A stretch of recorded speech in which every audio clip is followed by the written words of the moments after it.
Chris Sewell here, baseball card collector, investor, dealer, in that order. Welcome everyone to my first ever video focusing solely on hockey. It's the sport I know the least about among the big four sports, or the big five if you want to include soccer now, but I have all the respect for hockey, and there is no doubt that hockey card values have been shooting up right along with everything else lately. So we're going to look at the 1980s. It's an interesting transition decade for hockey. 1979 contains hockey's all-time iconic card in the Wayne Gretzky rookie.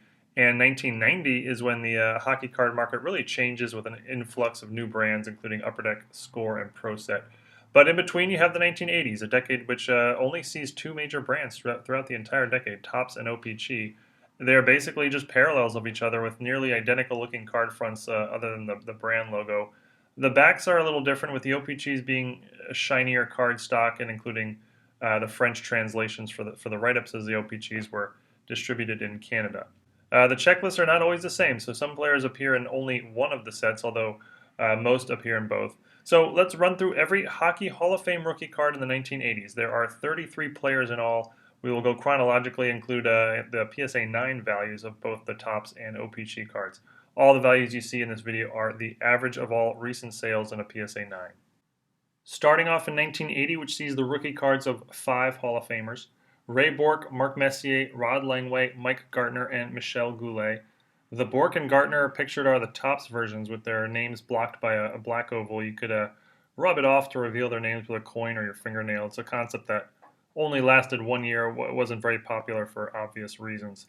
Messier and Langway are only in the O-Pee-Chee set, where everyone else is in both. Ray Bourque and Mark Messier, you can see, are the big money cards, along with Wayne Gretzky's second-year cards in these sets. 1981 one-ups 1980 by having 6 Hall of Fame rookie cards: Jari Kurri, Glenn Anderson, Larry Murphy, Dino Ciccarelli, Peter Stastny, and Dennis Savard. Glenn Anderson is only in the O-Pee-Chee, while everyone else is in both sets. You can see across the board, the O-Pee-Chees are quite a bit more valuable than the Topps, usually 2 or 3 or 4 times the value or so. This is the case throughout the decade, with exactly one exception. In 1982, Topps takes the year off, so the 4 Hall of Famers that year only have rookie cards in the O-Pee-Chee set: Ron Francis, Joe Mullen, Dale Hawerchuk, and Grant Fuhr. As an example, the price booms of many of the cards in this video. 1 year ago, the Grant Fuhr on the right was about a $50 card. In 1983, Topps continues its vacation, not producing cards for the second year in a row. So Phil Housley and Scott Stevens only have rookie cards in the O-Pee-Chee set. Pretty affordable PSA 9 prices here for these 2 all-time great defensivemen.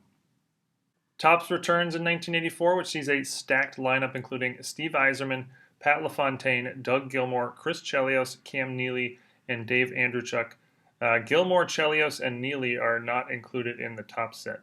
The Yzerman is a key card this year, as he led the Red Wings to 3 Stanley Cup championships and was ranked as the 17th greatest hockey player of all time in a recent USA Today article. 1985 has the decade's most iconic card easily, the 1985 Mario Lemieux rookie. The O-Pee-Chee is approaching a 5-figure card in a PSA 9, and actually it saw a few 5-figure sales earlier this year. In that same USA Today article I just mentioned, Lemieux was ranked as the 4th greatest player in NHL history, and a little overshadowed by Lemieux here, but don't forget about Hall of Famer Al MacInnis, who was only in the O-Pee-Chee set.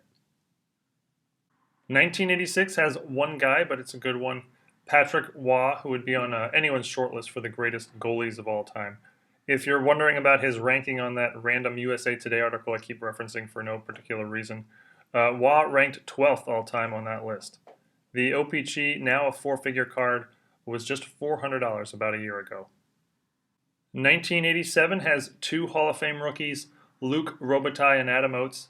Starting to get into the late 80s, which is the junk wax era, certainly in baseball and football. Not as much in hockey, but still somewhat, as you'll see some lower prices in the last few years, particularly with the Topps cards. 1988 has 3 guys: Joe Nieuwendyk, Brendan Shanahan, and Brett Hull.